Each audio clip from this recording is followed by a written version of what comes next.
안녕하십니까. 오늘도 하나님 말씀을 상고하는 시간을 갖도록 하겠습니다. 오늘 제목은 내가 거룩하니 너희도 거룩하라. 오늘 이 말씀을 주제로 선택한 것은 우리 믿는 자들이 반드시 획득하고 경험해야 할 상태이기 때문에 이 말씀은 아주 우리에게 중요한 말씀입니다. 하나님께서 우리에게 어떻게 요구하고 계시는지를 살펴보겠습니다. 베드로전서 1장 15, 16절에 보면은 오직 너희를 부르신 거룩한 자처럼 너희도 모든 행실에 거룩한 자가 되라. 기록하였으되 내가 거룩하니 너희도 거룩할지어다 하셨느니라. 자, 이 말씀을 우리가 볼 때 그냥 읽고 넘어가서는 안 되겠죠. 우리가 어떤 태도를 취해야 할까요? 내가 거룩하니 너희도 거룩할지어다 할 때 우리는 우리 심령 속에서 아멘이 나와야 합니다. 하나님 말씀은 명령이요 허락입니다. 이런 말씀들을 볼 때 눈으로 글로만 보면 읽고 넘어갈 수 있습니다. 그것은 우리에게 아무런 도움이 되지 않아요. 그 말씀이 우리 귀에, 나의 귀에 하나님의 음성으로 들려야 합니다. 그것이 하나님과 나와의 관계가 되어야 아멘이라는 소리가 나올 거예요.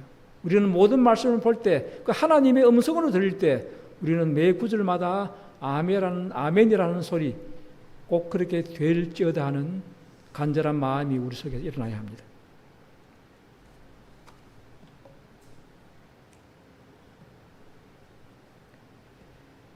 거룩함과 비천함. 자, 거룩이라고 하는 말을 보세요. 한자로 거룩할 성자입니다. 귀 입자와 입구자가 왕과 함께 있습니다. 우리 거룩이라고 하면은 뭔가 이거는 우리 이 사회 생활에서는 뭔가 맞지 아니하는 뭔가 저 어디 천국에서나 우리가 멀리서 바라볼 수 있는 그런 이상향으로 우리가 보일지 모르겠지만은 왜냐하면 세상에는 뭐 거룩이라고 하는 말에 뭐 일도 없잖아요. 어떤 그런 대상이나 존재나 그런 상태가 일도 없어요. 오직 성경에만 있습니다. 성경에는 무수하게 거룩하라 말이 무수히 나옵니다. 그런데 이 거룩이라는 단어를 한자로 보니까 귀자, 입구자가 왕과 함께한다. 그러니까 내 귀와 내 입이, 그러니까 우리가 이사야에서 보면은 내가 말로 어떻게 곰피반자를 학자같이 말해줄까? 그렇게 되기 위해서 내 귀를 깨우치사 하나님의 음성을 학자같이 알아듣게 하소서. 하나님의 음성을 들을 수 있는 그 귀, 하나님의 음성으로 남을 도울 수 있는 입, 이게 바로 거룩할 성자예요.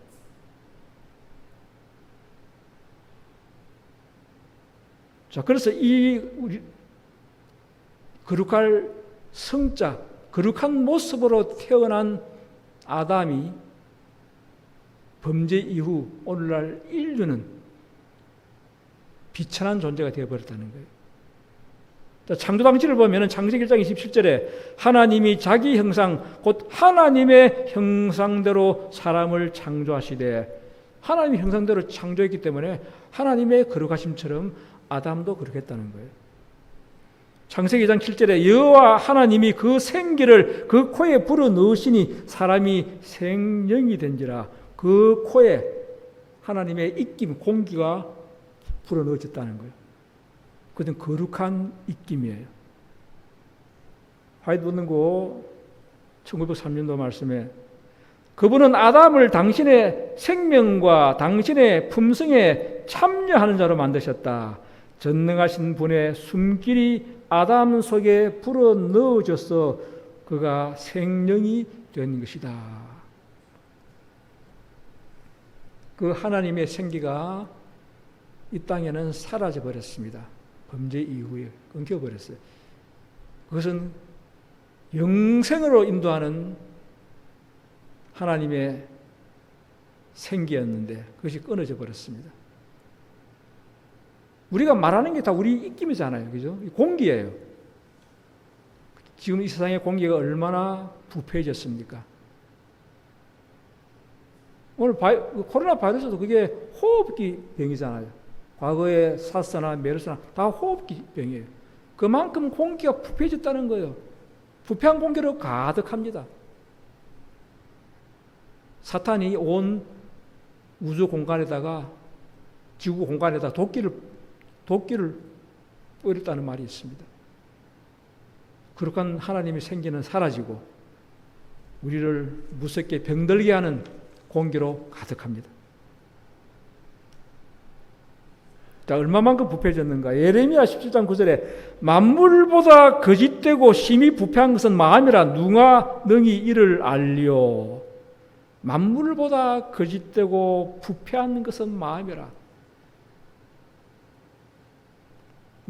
우리의 근본 속에서 우러나는 이 자체가 부패하니까 우리 입으로 나오는 것은 다 부패한 공개예요. 부패한 말, 폭력적인 말, 비열한 말. 시편 142편 6절에는 나의 부르짖음을 들어서 나는 심히 비천하니이다. 다윗의 말이에요. 나는 심히 비천하니이다. 인간의 본성은 그가 왕이라 한들 그 본성은 비천한 존재라는 거예요.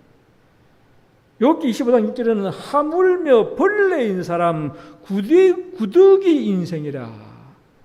얼마나 천하고 또 천하게 되어버렸습니까? 하나님의 거룩한 형상으로 지음받았던 우리 이 시조 아담이 그 후손들은 이렇게 비천한 존재가 되어버렸다는 거예요. 자, 그래서 믿는 자들에 대한 하나님의 뜻은 데살로니가전서 4장 3절에 하나님의 뜻은 이것이니 너희의 거룩함이라. 이게 성경 전체가 요구하는 건 바로 거룩함이에요. 거룩하라 말이 성경에 무수히 나와 있습니다. 믿는 자들의 이게 요구하는 게 바로 이 거룩함이에요. 그런데 이 거룩함을 가진 교회와 불신세상과는 선이 분명히 그어져야 하는데 오늘날 교회마저도 세상에 동화되어 거룩함에 대한 교훈과 설교는 지금 거의 사라져 버렸습니다.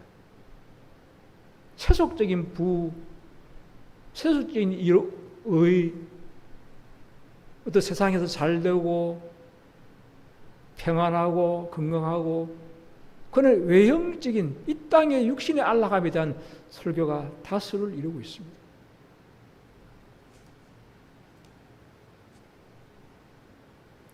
화이트는고 1902년도 말씀에 하나님께서 영원 전부터 사람을 택하사 거룩하게 하기로 작정하셨다. 하나님의 율법은 죄를 묵인하지 않으시고 완전한 순종을 요구하신다. 우리에게 메아리쳐 오는 하나님의 목소리는 항상 더욱 거룩하여라고 말씀하신다. 그리고 우리의 대답도 항상 예, 주님 더욱 거룩하게 되도록 하겠습니다. 이어야 한다. 거룩함은 믿음으로 그 손이 미치는 범위 안에 있다. 그것은 그들 자신의 선행 때문이 아니다. 그리스도의 공로 때문이다. 죄와 사단을 이기려고 투쟁하는 모든 영혼을 위하여 거룩한 능력이 마련되었다. 거룩함도 선물이라는 거예요. 얼마나 감사한 일입니까? 거룩함이 우리의 인간의 힘으로는 미치지 못할 것인데 너무나 높은 상태인데 그것이 마련되었다는 거예요. 선물로 마련되었다는 거예요. 어떤 자에게요? 죄와 사단을 이기려고 투쟁하는 자를 위하여 그런 마음이 없는 자에게는 거룩함에 대한 그걸 줄 필요가 없어요. 거룩함을 사랑하지도 않는데. 죄를 이기려고 투쟁하는 자에게는 이 거룩함이 필요한 거예요. 그런 자들에게 선물로 마련되었다는 거예요. 어렵다 하신가 거룩함과의 관계. 우리가 의롭다, 선하다 하는 것은 우리가 좀 친근하고 우리 가능성 안에 있는 것 같아요. 그죠? 근데 거룩하다 하는 것은 정말 뭔가 이 사회생활 가운데서는 존재하지 않는 것처럼 보이니까.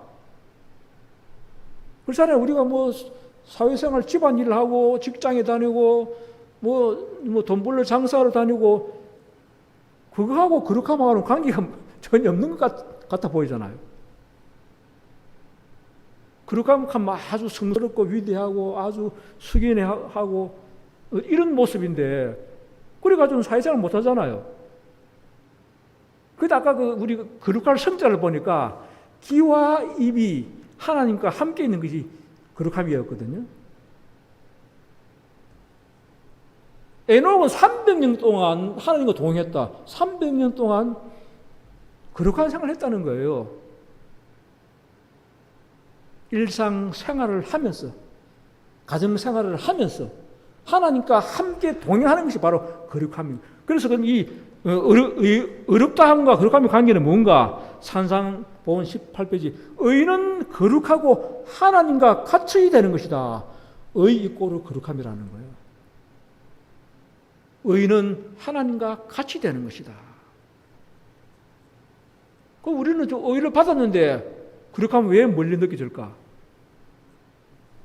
그래서 시작이 있고 과정이 있는 거예요.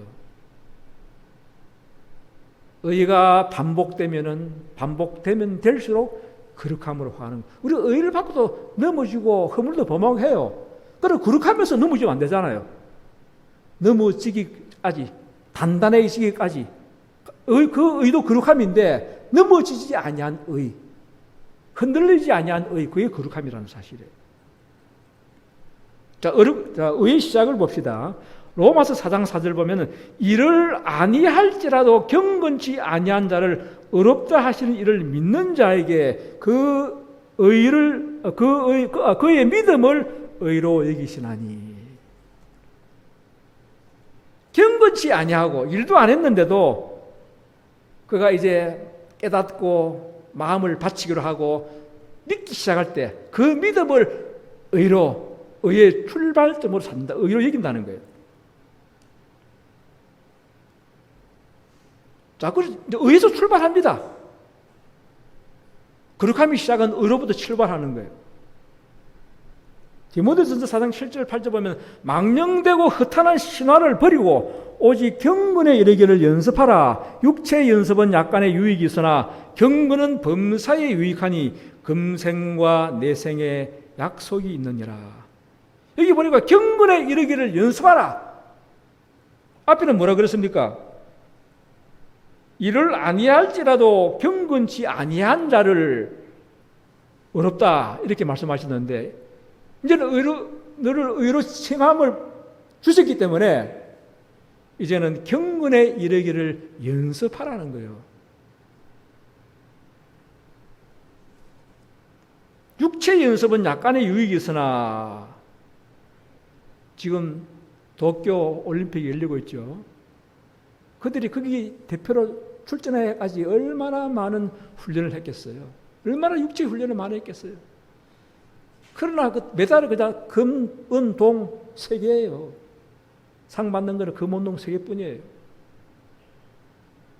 근데 여기 보니까 육체 연습은 약간의 이 세상에 살아가는데 그 행복 지수에 약간의 유익이 있다는 거예요. 그러나 경건은 범사에 유익하니 금생과 내생에까지도 약속이 있다는 거예요.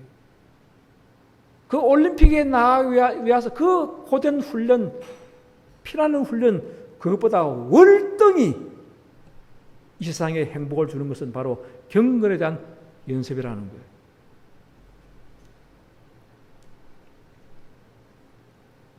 사인조 1884년 10월 23일자에 경건은 건강 법칙과 상충되지 않고 조화된다. 사람들이 십계명을 항상 순종해 왔더라면, 이 십계명의 원칙들을 실천해 왔더라면 지금 세상에 홍수를 이루고 있는 질병의 저주는 없을 것이다. 하나님의 품 안에서 그 마음이 고요하고 만족함을 느끼는 사람은 건강의 길 안에 있는 사람이다. 홍수를 이루고 있는 이 세상의 이 질병들, 사람이 살아가면서 경건하지 못했고 건강법칙에 순종하지 않았기 때문에 질병이 홍수를 이룬다는 거예요. 바로 이 경건이야말로 건강법칙과 상충되지 않고 조화를 이룬다는 거예요. 이건 아마 이 세상에, 이 사회에서 이 법칙을 알아야 되는데 사회에서는 전혀 모릅니다. 이 사회에서는 경건이라는 것이 서일 데가 없어요. 어디 예식도나 경건의 모양이 있겠죠. 범사에 경건하라. 디모데후서 3장 1절 5절, 지난 시간에도 제가 이거 보았습니다만, 너가 이것을 알라. 말세에 고통하는 때가 이르니 사람들은 자기를 사랑하며 돈을 사랑하며 거룩하지 아니하며 쾌락을 사랑하기를 하나님 사랑하는 것보다 더하며 경건의 모양은 있으나 경건의 능력은 부인하는 자니 이 같은 자들에게서 너가 돌아서라. 우리가 이 개혁운동에 동참한 이유가 바로 더 이상 신앙의 모양만 가지고는 안 되겠다. 진정한 경건의 능력을 찾아서 우리는 이 개혁운동에 동참한 것입니다. 자, 유다서 1장 15절에 이는 무사람을 심판하사 모든 경건치 않은 자의 경건치 않게 행한 모든 경건치 않은 일과 경건치 않은 죄인의 죽게 거스란 모든 강팍한 말을 인하여 너희를 정죄하려 하심이라 하였느니라. 마지막 심판 때 경건치 않은 모든 것을 다 사루어 버립니다. 경건의 연습에는 우리의 훈련과 노력이 필요합니다. 왜? 우리 이 믿음을 은혜를 받아도 우리가 살아오는 그 악습이 몸에 배어가지고 자꾸만 좋지 못한 허물들이 나오거든요. 그래서 경건의 훈련을 하라는 거예요. 자, 구원의 3단계 봅니다. 구원에는 단계가 있습니다. 요한복음 14장 7절에 예수께서 가라사대 내가 곧 길이요 진리요 생명이니, 예수님을 자신을 세 부분으로 나눠서 말합니다. 내가 길이요 진리요 생명이니, 진리길에 들어서서 가다 보면은 온전한 진리를 만납니다. 그 길로 가는 것 자체가 진리를 배우는 거예요. 그래서 온전한 진리를 만나고 그 진리 속에서 나아가면은 그것이 생명을 만나게 된다는 거예요. 그래서 성소 과정과 일치합니다. 성소가 뜰과 성소와 치성소가 있죠. 뜰의 번제단은 십자가에 죽으신 구속의 십자가를 상징합니다. 뜰은 물두멍은 침대를 상징합니다. 이 길이에요. 신앙을 하기 시작하는, 예수를 믿기 시작하는 길이 바로 이 뜰부터 시작됩니다. 이 길 속에서 이제는 성소에 들어가 진리를 배워야 합니다. 이게 진리를 만나는 거예요. 말씀의 떡상이 있고 기도의 분향단이 있고 또 7 촛대가 있습니다. 여기서 진리를 충만히 우리가 배웠을 때 그 다음 단계가 지성소 법궤 앞에서 나를 점검하고 거기 계신 예수님과 함께 세키나의 영광에 참여할 때 그게 구원의 완성이에요. 그게 생명이에요. 오늘 많은 사람들이 길 가는 도중에 탈락하고 성소에서 배우다가 탈락하고 수많은 사람들이 지성소에 들어가지 못하고 탈락하는 이 세상은 결국 결국 바벨론 교회가 되어버린 것입니다. 로마서 8장 30절 보니까 또 미리 정하신 그들을 또한 부르시고 부르시는 그들을 또한 의롭다 하시고 의롭다 하시는 그들을 또한 영화롭게 하셨느니라. 여기도 3단계가 나오죠. 부르시고 의롭다 하시고 영화롭게 하셨느니라. 뜰에서 부르시고 성소에서 의롭다 하시고 지성소에서 영화롭게 하셨느니라. 이 영화롭다는 것은 바로 거룩함에 축복된 상태를 말하고 있습니다. 지성소에 들어가지 않고서는 이 영화로운 경험을 할 수가 없습니다. 그래서 베드로서 1장 10절 보니까 그러므로 형제들아 더욱 힘써 너희 부르심과 택하심을 굳게 하라. 택하심이 더 이상 흔들리지 말라는 거예요. 의를 받고 흔들리지 말라는 거예요. 굳게 하라는 거예요. 그래야만 거룩함의 완성에 이른다는 거예요.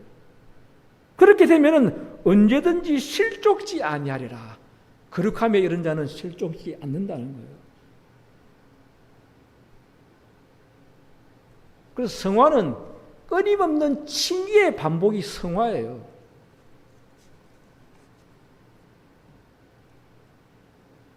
한 번 성화로 끝나는 게 아니에요. 성화는 자라는 겁니다. 거룩함에 충만함에 이를 때까지 자라는 거예요. 우리는 자라기 전까지 자라는 과정에서 많이 넘어집니다. 자빠집니다. 그러나 자빠지지 않을 때까지 그 의를, 그 택하심을 굳게 하라는 거예요. 자, 그럼 어떤 사람을 택했는가? 화이동고 1894년도 49페이지 보면은 하나님의 택하심은 실천을 조건으로 있는 것이며 성령의 다른 택하심은 없다. 택하심은 우리의 힘이 미치는 범위 내에 있는 것이다.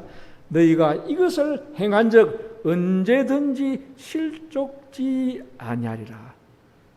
부르시고 그 부르신 자들 가운데서 실천을 조건으로 실천하려고 하는, 순종하려고 하는 자들을 택하신다는 거예요.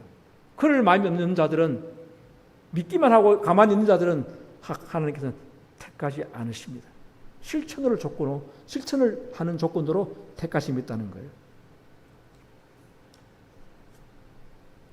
화이트 편지 1904년도 53페이지 보면은 하늘에 들어갈 준비를 하지 않은 사람이 하늘에 들어가는 일은 있을 수 없다. 하늘나라 신민의 후보자로 택하심을 받지 않은 어떤 한 사람이 하늘나라에 들어갈 만큼 성화되고 하늘나라에 살 만큼 적합하게 꼴지워지는 그런 일은 없다. 하나님은 더하기법의 계획에 따라 일해온 사람들을 택하신다.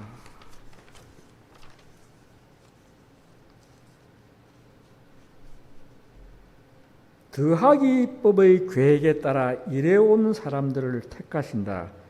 자, 그 다음에 어떤 말씀이냐면 실물교훈 360페이지 보면은 우리가 더하기법에 따라 작은 일에 충실하게 행할 것 같으면 하나님께서는 곱하기 법에 따라 우리를 위해 역사하실 것이다. 이 작은 것들이 주의 사업에 있어서 가장 고귀한 영향을 미치게 될 것이다.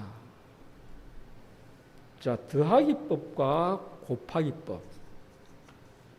자, 9를 9번 더하는데 한참 걸려요. 그죠? 하나씩 81 나옵니다.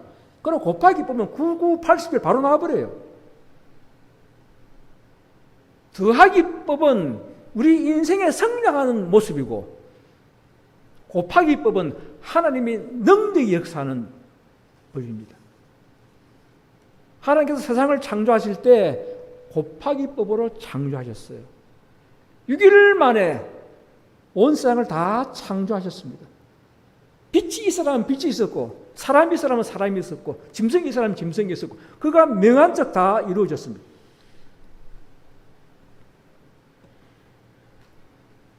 하나님은 곱하기법으로 창조하셨어요. 창조된 이후에 피조물들은 이제 더하기법으로 살아야 합니다. 아기를 낳고 그 아기가 자라나야 되고, 짐승은 새끼를 낳고 그 새끼가 성장해야 되고, 씨앗을 심고 그 씨앗이 움켜서 자라나야 되고, 이게 더하기법이에요. 우리 인생은 곱하기법을 할 수 없습니다. 우리는 더하기법으로 살아갈 수밖에 없어요. 우리는 한 단계 한 단계 밟아 올라가야 됩니다. 사다리를 한 걸음에 꼭대기까지 못 가잖아요. 한 계단 한 계단 밟아 나가는 거예요. 그렇게 밟아 나가고 더하기법으로 나아가는 자들에게 하나님께서는 곱하기법으로 권능의 축복을 주시겠다는 거, 얼마나 감사한 일입니까? 그게 기적이에요. 더하기법으로 한 단계 한 단계 성장해 가는 자에게 곱하기법으로 기적을 베풀겠다는 거예요. 하나님 창조는 다 인간의 과학으로 다 기적이에요. 호시아 10장 11절을 보니까 너희가 자기를 위하여 의를 심고 긍휼을 거두라. 너희 묵은 땅을 기경하라. 마침내 여호와께서 임하사 의를 빛처럼 너희에게 내리시리라. 너희가 자기를 위하여 의를 심고 긍휼을 거두라. 이게 무슨 말이죠? 의를 심고 긍휼을 거두라. 긍휼이 다른 말로 뭡니까? 자비잖아요. 그죠? 자비. 의를 심고 자비를 거두라. 자, 그 답이 팔복에서 나옵니다. 마태복음 5장 6절 보면은 의에 줄이고 목마른 자는 복이 있나니 저희가 배 부를 것이며, 의에 줄이고 목마른 자, 의가 쌓아가는 과정이에요. 배부를 때까지 쌓아가는 과정이에요. 의는 하나에 하나씩 더해갑니다. 밥을 한 숟가락을 먹지 그냥 뭐 밥 통째로 우리가 삼키지 못하잖아요. 의가 배부를 때까지 쌓아갈 때, 그 다음 복이 뭡니까? 긍휼히 여기는 자는 복이 있나니 긍휼히 여김을 받을 것이며, 이 긍휼을 거두는 거예요. 내가 배부르니까, 내가 의가 충만하니까 긍휼히 나아간다는 거예요. 내가 없는데 남에게 무슨 자비 베풉니까? 내가 없는데 내가 의로 충만할 때 그 다음에 오는 것은 긍휼이 흘러간다는 거예요. 이 긍휼이라는 한자에게는 큰 의미가 있습니다. 긍휼 한자를 한번 보세요. 창모자에 지금 금자, 그 다음에 그 옆에 그게 소자처럼 생긴 그게 마음심자의 다른 변형이에요. 자변하는 것이 마음심자의 피혈자. 한자를 해석하면은 지금 창에 찔려서 심장에 피를 쏟았다.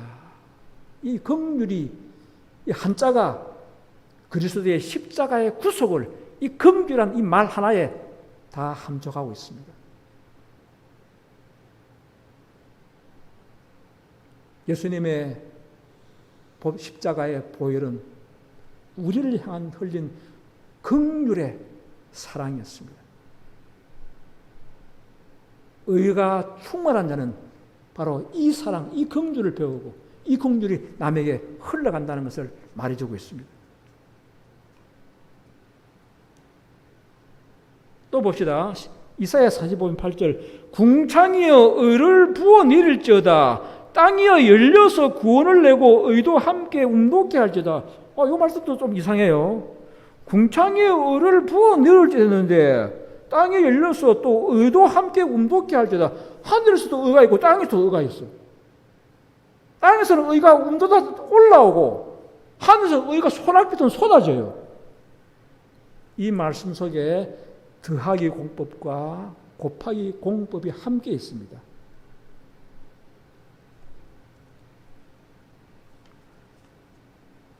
우리가 의를 받고 의가 우리 속에 운동다 올라왔어. 그 의가 충만해 갈 때 자라가는 바로 그런 자에게 하늘에서 의를 곱하기 법으로 쏟아 붓는다는 거예요.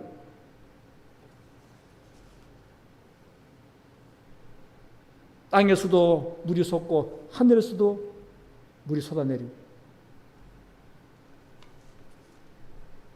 진리가 내 속에 의를 움돋게 하고 그것이 자라나는 그 과정에서 하늘에서는 그를 귀하게 보고 자라면 자랄수록 의를 곱하기법으로 부어주신다는 거예요.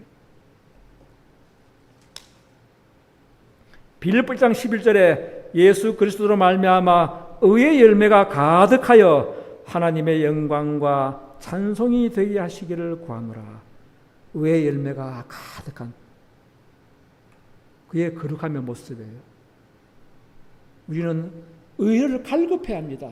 더욱 의를 갈급해야 합니다. 그런 자에게 의가 소낙비처럼 쏟아져 내릴 것입니다.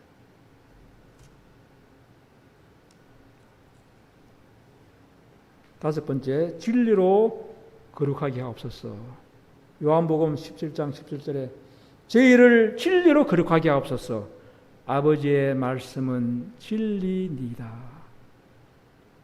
거룩하게 되는 비결이 진리. 그 진리는 하나님의 말씀.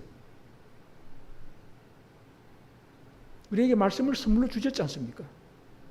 그 말씀을 탐독하고 내 것으로 만들 때 그의 의가 자라고 쌓아가고 거룩하게 변해가는 거예요. 충만함은 바로 거룩함의 완성입니다. 시편 119편 151페이지 여호와여 주께서 가까이 계시오니 주의 모든 계명은 진리니이다. 그 속에 계명이 있는 자에게 하나님은 가까이 계십니다. 왜? 너희 몸은 하나님의 성전이라 했기 때문에 내 속에 성전이 있을 때 하나님의 법궤가 있을 때 그게 하나님의 보좌가 있으니까 하나님이 우리와 가까이 계신다는 거예요. 화이도는고 1897년도 말씀에 예수 그리스도 안에 있는 그대로의 진리는 여호와의 모든 계명에 순종하는 것이다. 성경이 말하는 성화는 오늘날의 가짜 성화가 아니다. 그런 류의 성화는 성경을 연구하려 하지 않고 감추인 보화를 찾듯이 진리를 찾아 구하기보다는 오히려 선한 감정과 충동을 믿는다. 성경상의 성화는 하나님의 요구사항들을 알고 거기에 순종하는 것이다. 하나님의 계명을 지키는 사람들을 위하여 간수해 두신 순결하고 거룩한 하늘이 있다. 그것은 일생 동안 참을성 있고 우전한 노력을 경주할 만한 가치가 있다.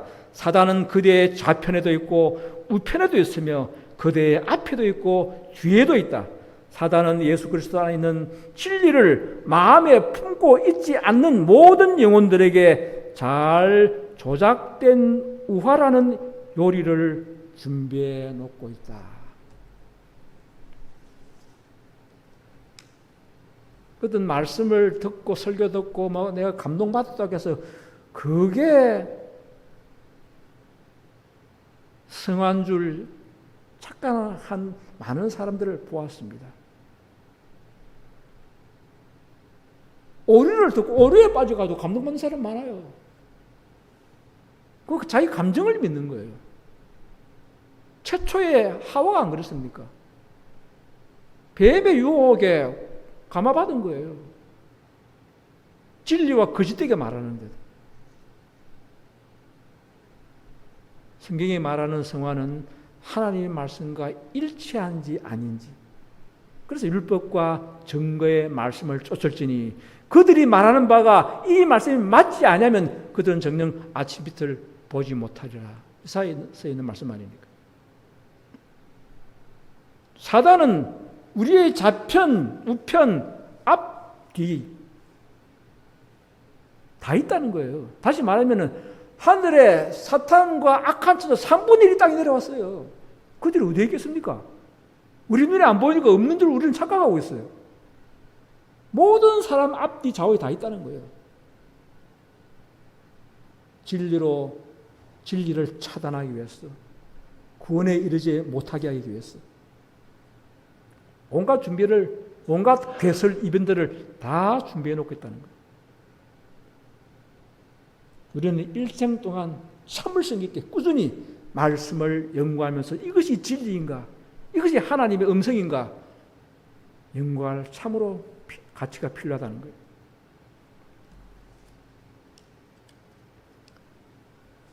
마지막 6번째, 진리의 허리띠와 전신갑주.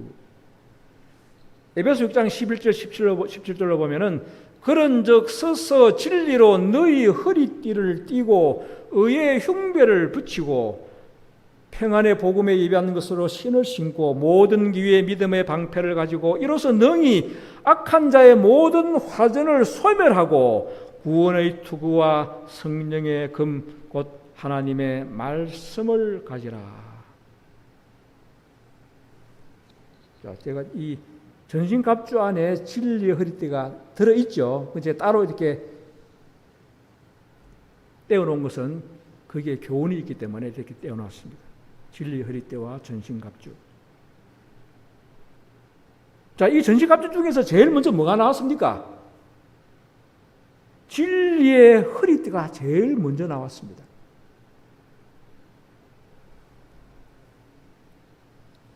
자, 예수님께서 십자가 달리실 때 맨 먼저 가시 멜루안이 머리에 씌워졌습니다.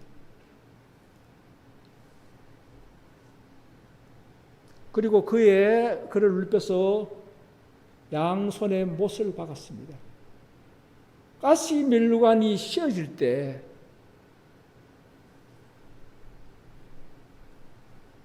그 고난, 그 고통 속에서 우리를 위한 구원의 투구가 마련되었습니다. 양손에 대못이 박혀졌을 때 그 고난과 고통 속에 성령의 금과 믿음의 방패가 우리를 하여 마련되었어요.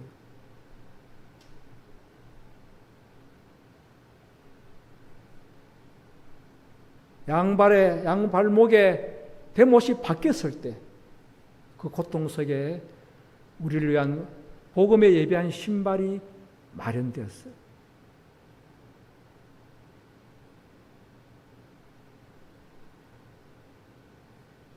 그 다음에 심장이 터졌어요. 그 심장이 터졌을 때 의의 흉배가 마련되었습니다. 그 다음에 진리 허리띠는 언제 만들어졌나요? 자, 봅시다. 이사야 11장 3절 5절에 보면 공의로 그 허리띠를 삼으며 성실로 몸에 띠를 삼으라. 공의는 계명을 말하죠. 하나님의 계명으로 그 허리띠를 삼으며 오늘날 계명을 짓밟고 무시하는 세상 바벨론 교회는 진리의 허리띠가 없습니다.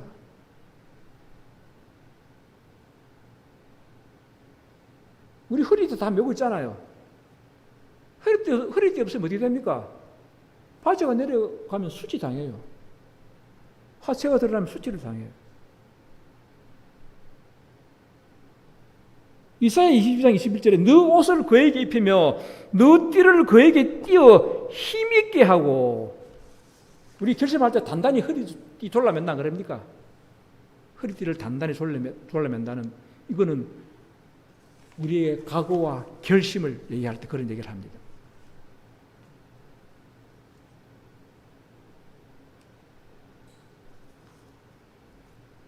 자, 진리 허리띠가 어떻게 만들어지나 봅시다.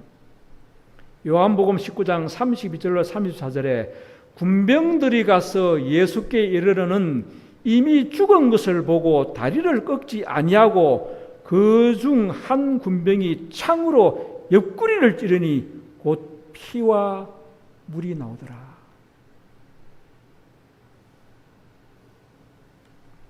군병들이 와서 죽은지 안 죽은지 확인하러 왔습니다. 좌편과 우편의 강도는 아직 죽지 않았어요. 다리를 꺾어서 죽음을 촉진시켰습니다. 근데 예수님이 죽어 있거든요. 그걸 확인하기 위해서 창으로 옆구리를 찔렀습니다. 그때 피와 물이 나왔다는 거예요. 그 피와 물이 나옴으로써 진리의 허리띠가 완성되었습니다. 그 교회의 기점이 바로 거기서 출발합니다.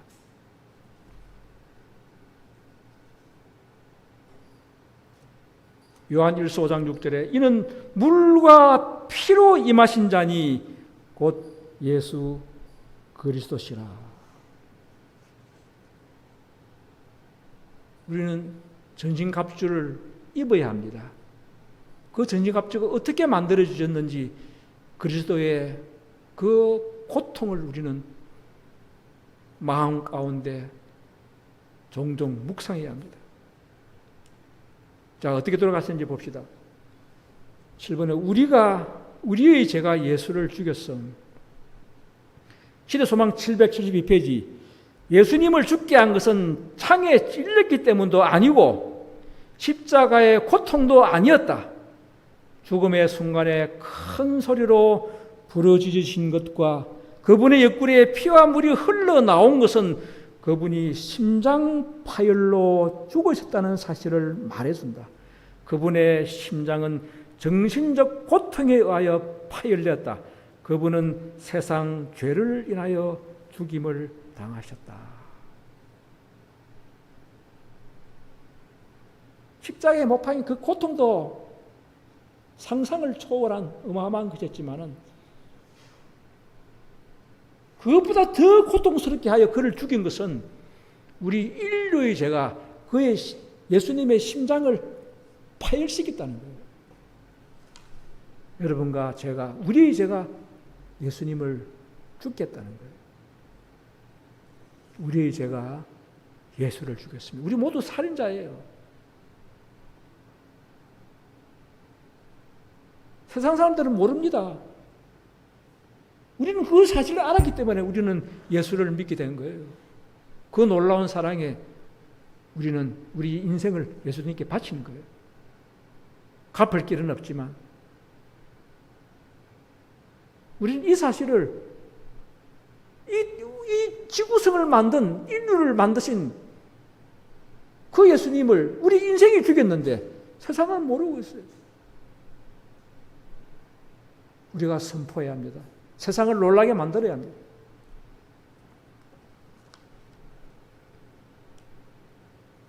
마지막으로 고린도서 4장 10절에 우리가 항상 예수 죽인 것을 몸에 짊어지면 예수의 생명도 우리 몸에 나타나게 하려 함이라. 예수 죽인 것을, 내가 살인자는 사실을 정말 절감하고 통회하는 심령으로 그것을 몸에 짊어지면 이제는 예수의 생명이 나에게 나타나게 하라. 내 자아가 십자가에 함께 못 박혀 죽을 때 우리는 예수의 생명으로 거듭납니다. 그 영적 부활이에요. 이 사실을 아는 우리가 어떻게 이 세상에서 불경건하게 살 수 있겠습니까? 초상집에 가서 불경건하게 행동하는 사람이 있습니까? 그건 아주 나쁜 사람이죠. 온 인류의 죄, 뇌의 죄를, 뇌 죄 때문에 죽은 예수님의 죽음을 생각할 때 우리는 참으로 경건하게 살 수밖에 없습니다. 그걸 선물로 주시기 위하여 목숨을 내놓으셨습니다. 세상은 경건을 모릅니다. 오히려 경건하게 사는 자를 우습게 합니다. 경건의 모양까지는 사탄도 좋아합니다. 경건의 능력이 드러날 때 사단은 분노합니다.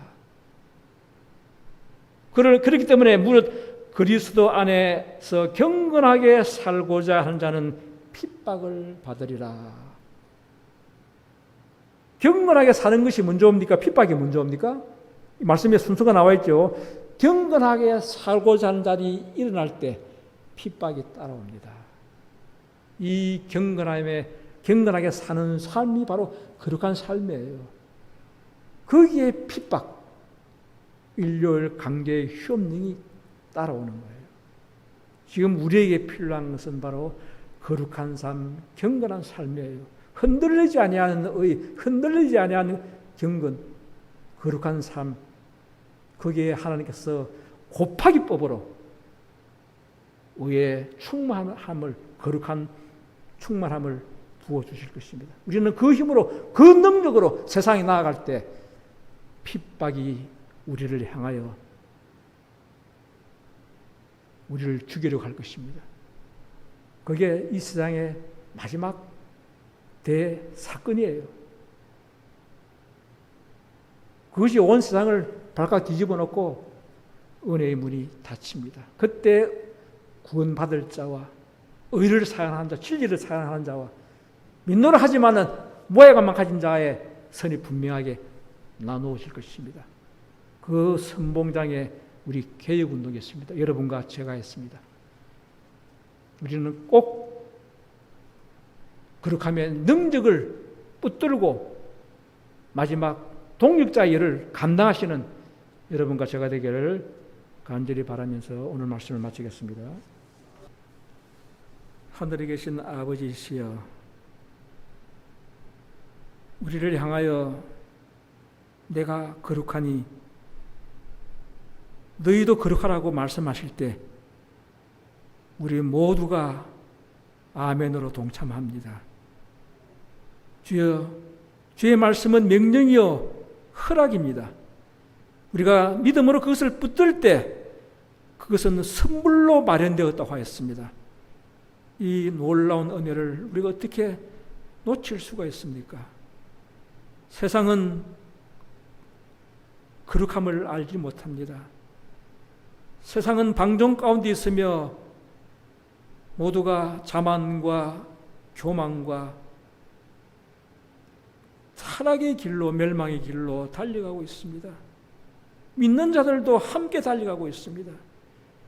주여, 이러한 때 저희들을 부르시고 택하셔서 주님의 제자로 삼으시고 우리를 훈련시키셔서 경건의 연습을 시키시고 거룩하며 충만함이 이르도록 저희들을 이렇게 가르쳐 주시니 주여 고맙습니다. 우리에게 열심으로 성경 말씀을 연구하는 믿음 주시고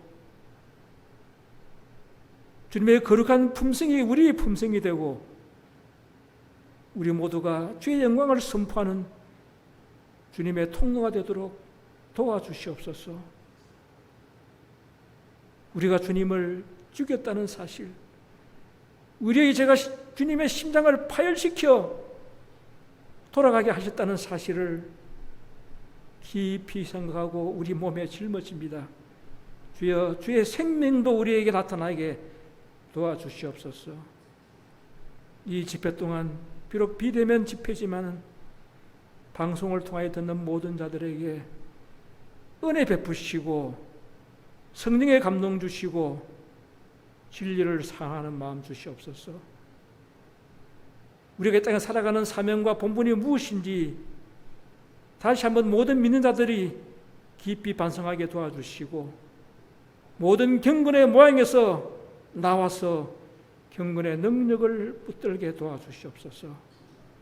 이 교회를 끝까지 사랑해 주시고 성령의 권능이 이 교회를 통하여 온 세상에 신속히 복음의 능력으로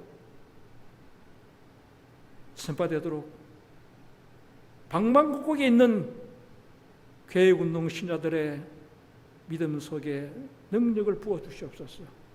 이 집회가 다할 때까지 주님 모두가 은혜 가운데 건강한 가운데 맞을 수 있도록 축복해 주시옵소서. 우리 구주 예수님의 이름으로 간절히 기도 올려옵나이다. 아멘.